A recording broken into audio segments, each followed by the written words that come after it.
தமிழ்நாட்டில் நள்ளிரவு முதல் சுங்க கட்டணம் உயர்த்தப்பட இருக்கக்கூடிய நிலையில் ஆம்னி பேருந்துகளில் கட்டணத்தை உயர்த்த மாட்டோம் என்று ஆம்னி பேருந்து உரிமையாளர் சங்க தலைவர் அன்பழகன் தெரிவித்திருக்கிறார். அவருடன் நம்முடைய செய்தியாளர் செல்வகுமார் நடத்திய கலந்துரையாடலை தற்போது பார்க்கலாம்.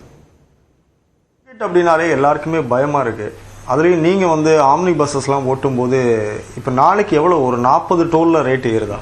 ஏன்னா கிட்டத்தட்ட டோல்கேட் உருவாக்குனது ஃபர்ஸ்ட் சாலை பராமரிப்புக்காக உருவாக்கணும். இன்னைக்கு அது மாதிரி எந்த சாலையும் பராமரிக்க கிடையாது.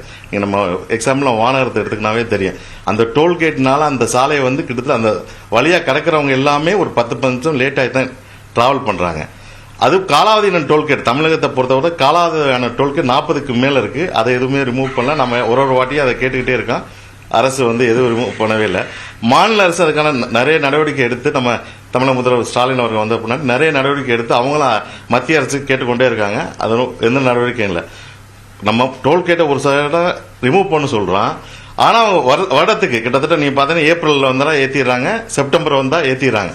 எந்த பொதுமக்கள் கருத்தும் கேட்கறதுல எதுவுமே போதிய வசதி இல்லாம ஏத்திடுறாங்க. இதை வெளிநாடுகளை கம்பேர் பண்ணா கட்டண சாலை கட்டண இல்லாத சாலை இருக்கான நம்ம இந்தியாவில் மட்டும் கட்டண சாலை மட்டும்தான் இருக்கு. அதை பயன்படுத்த வேற வழி இல்லாத சூழ்நிலைக்கு நம்ம தள்ளப்பட்டிருக்கோம். நாளைக்கு இந்த ரேட்டு ஏறும்போது காருக்கு 5 ரூபாயிலிருந்து பேருந்து லாரிகளுக்கு ஒரு 25 ரூபாய் வரைக்கும் அதிகமாகும்னு சொல்லப்படுது. இதனால நீங்க ஏதாவது டிக்கெட்டோட ஃபேரை ஏற்ற போறீங்களா? இல்ல, ஆம்னி பஸ்ஸை பொறுத்தவரை சார் கோவிட்டுக்கு முன் கோவிட்டுக்கு பின் மாதிரி இருக்கு.